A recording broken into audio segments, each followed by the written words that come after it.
worlds side by side.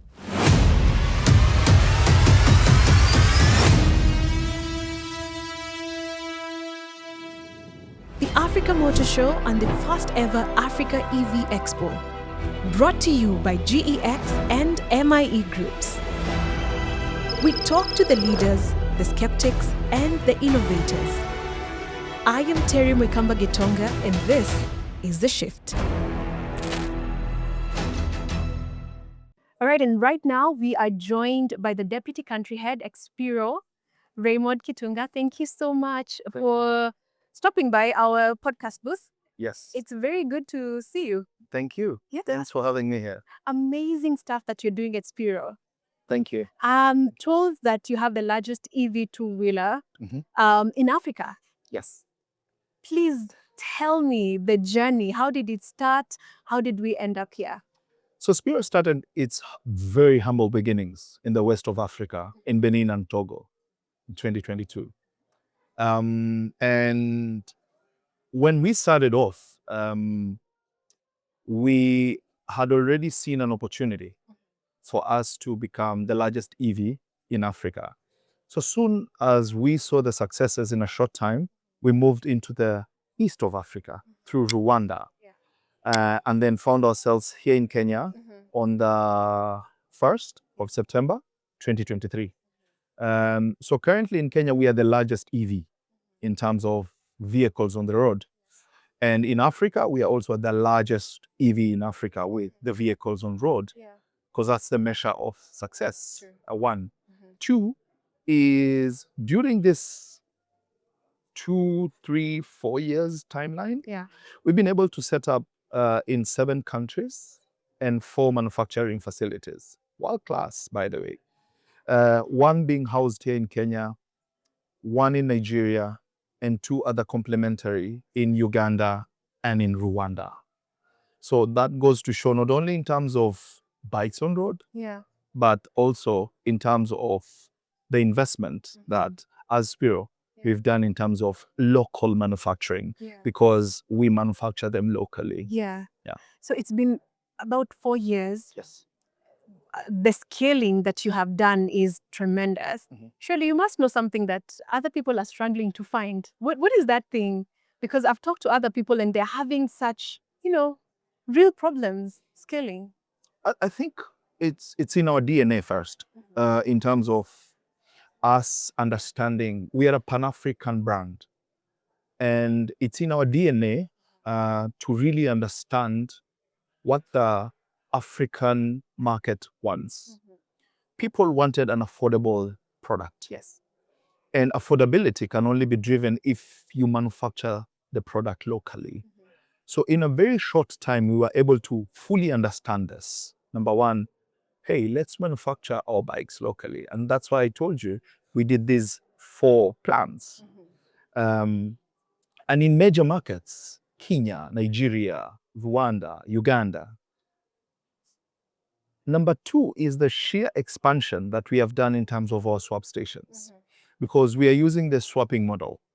So we have extensively invested on our swap network. In Kenya alone, we already in under these 2 years of trading have over 380 swap stations. We're already trading in 27 counties. We are the only EV outside Nairobi trading in 27 counties and counting. We are not stopping. And it's only because we understood the DNA that people want an affordable product. People want a convenient product. Because when you have the convenience of swapping less than 3 kilometers from your homestead, you can easily plan your journey anywhere within these 27 counties that I'm telling you, and growing. 3 is by investing on the dealership network. We firmly believe in terms of our commercial strategy that the dealership is part of our quote unquote the silver bullet, if I may use that, that is going to help us in terms of people acquiring the bike. And we looked in even the commercial banks, asset financiers, and ensure that the product offered is at an absolute affordable space so that more and more people can be able to make that transition and afford the bike. That's why these numbers are that high, and they will continue growing as we go on. Yeah. Yeah. So what I'm hearing from you is that the reason you've also grown is because of the different partnerships with various stakeholders that you have. When it comes to policy and government goodwill, what's that like? How's that looking? Absolutely good. We work extremely close Yes. with government agencies. One of our key partners is Kenya Power. You all know that I mean, yeah. we consume power from them. You do, yes. So we, up until recently, Yes. the government, through Kenya Power, introduced the EV tariff. And most of our swap stations are now moving into the EV tariff, where we are charging at night and enjoying that charging at night. It has its own cost implications to it. It has its own in terms of inventory out of it. But we work very closely with Kenya Power to ensure that in all our newer swap stations, they are already adapted onto the EV tariff. Two is in terms of policy making. People like the NTSA, we work really closely with the NTSA because of the registration of our bikes. People like the Kenya Red Cross and Red Crescent, because of safety. There are so many government and non-government stakeholders whom we work extremely close, because it's an ecosystem that has their own contributors. And the central government itself, and also the county government. Remember when I told you about the 27 counties? It could not be possible if we were not working closer with the county government, specifically the Ministry of Trade and Industrialization, specifically the Ministry of Trade in the county government. So all these expansion program, all these dealers, these are local people.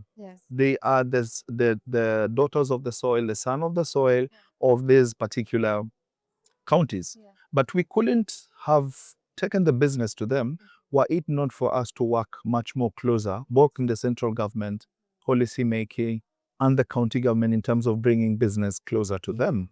And that's the reason why it's a 360 sort of a thing. Yeah. And it's refreshing to hear that there's a lot of government goodwill. And even for potential investors who want to come, that should not be a hindrance. Because previously people have said, oh, well, I want to come invest, but I don't know how that. So this is very refreshing to hear. Yes. So one of the things that you've touched on was the fact that you're doing local manufacturing. And that also contributes to the economy. And what's the impact like in terms of like job creation? Tremendous. I can comfortably tell you, like in Kenya, to be specific, over 1,000 jobs directly have been achieved because of setting up our manufacturing facility at Syokimau, at Katko Complex.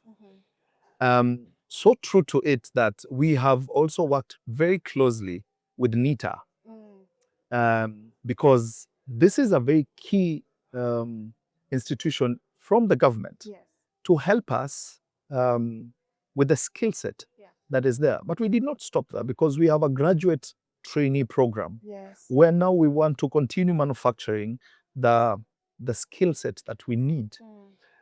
So the direct impact onto job creation, tremendous. Two, for the economy, because all these guys that we have employed are young people, very young people, bright, brilliant minds, Kenyan minds, who would have paid an arm and a leg to go and do or learn the same thing in a faraway land. But now it's just a walk away, and then you can actually show your skills. Yeah. So what we're saying is that Kenya has been ready for manufacturing. Yes. Yeah. And we have brilliant minds. Brilliant minds. Yeah. And even the top leadership in terms of manufacturing, in terms of leadership, they're all Kenyans. The head of manufacturing is a Kenyan. The head of quality is a lady. She's a Kenyan. So end to end, it's a process where you actually feel the sense of pride that a fellow Kenyan like me and you contributed to this bike being on road. Love it. I love it so much. What do you think the future of EVs in Kenya? I think the future is not only bright. You will need sunglasses for you to protect yourself from it. Why? It's the realization of so many people that not only do they need to make that transition, but it is something that we really, really needed for humanity. Yeah. And I'm saying this with a lot of humility because the amount of money that people are now able to save because of owning that EV from the border sector, or from the delivery sector, or from the companies that have bought our bikes, and now they're saying we are saving close to 40% on what we were using for fuel, goes to show that not only is it an environmentally good thing, but it also directly impacts onto the economy because you're putting more money on people's pockets, whether it's an individual, whether it's a business. So end to end, everybody goes home happy because of having made that transition. So the future is really, really bright and really, really good because even the Kenyan government itself, from bike to batteries to everything, they've thrown in their support to ensure that they're giving us enough ample room for us to grow. Yes. Wow. Okay. So one last thing before you go. I know that you recently raised quite a significant amount, 100, like my small mind cannot, 100 billion USD. Yes. What do you do? Where do you start? No, we don't start, we continue. Where do you continue? Yeah. What's the plan? The plan is we continue with more in terms of R&D. We continue with more investment on people. Yes. We continue with more investment in terms of opportunities where we feel the market is right. Yeah. R&D for us is really key, and not only in terms of bike, but in terms of our BMS, the battery management system, Yes. where we want to invest and edge ourselves next to world-class standards, where this rider in the deepest and the remotest places, whether it is in Togo, whether it is in Kampala, whether it is in Nairobi, Kenya, whether it is in one of those counties in Kenya, they will get the same world-class experience by using our product. That is one. Two is in terms of expansion, because we've proved and the success shows. So there are many other countries whom we will be looking at for us to tap on, and not only in terms of business, but for us to also go and give them this opportunity that all these other countries are enjoying. Because the same demand, I told you in our preamble that we are a pan-African brand. So we want to crisscross and showcase this wonderful story. And in generation and lifetimes to come, they will remember that there were people who actually thought of a generational solution and not only a commercial solution. True. That's a fantastic place to end it. Not only a commercial solution, but it's a generational solution. Absolutely. Thank you for coming. Thank you. This has been fantastic. I wish you guys all the best. I'll be watching and seeing what you do. Thank you. Yeah. I think everybody who comes, I'm like, okay, can I get a free bike? I've been trying to get a free bike since the first person we interviewed. Still haven't gotten a free bike. Come to the plant. Come to the plant. Okay. And then we can discuss. Okay. And you come to the plant. Yeah. And come and see this amazing, well, because it's a world-class, but it's a 10 million USD plant. It has robotics. Yeah. These are stuff that you will see in a Toyota plant. Yeah. These are stuff that you'll see in a faraway plant. Yeah. But they're just here. Yeah. And it is the locals who are making it. I love that. It's a robotic, it's a conveyor. It has stations. Yes. We are using Kaizen. It's top notch. Yeah. And we're not leaving anything to chance, because we do know that at some point, people will compare the same experience of a brand or a product that is from a first class country or something, and they wouldn't want any quality to be compromised. No. And that's what we are playing. Those are the leagues we are playing. We want to measure ourselves. I love that. Yeah. You don't, yeah, you're aligned. Yeah. Thank you so much. I hope someone is telling your story. You are telling our story.